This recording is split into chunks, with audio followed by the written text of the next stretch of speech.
If you're like me, sometimes you want to sneak a peek at a message on Snapchat without letting the other person know you've read it.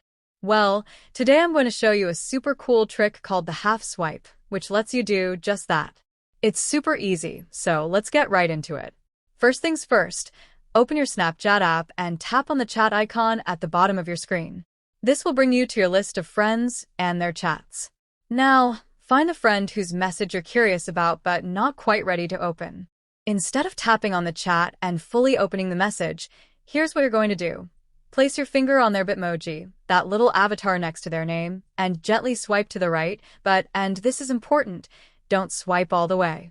As you slowly swipe to the right, the chat will slide open just enough for you to read the message.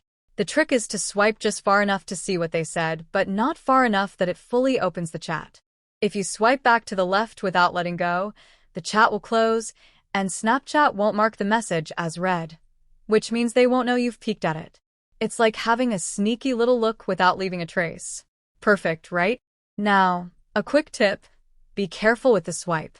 If you go too far, you'll fully open the chat, and they'll see that you've read it. Thanks for watching.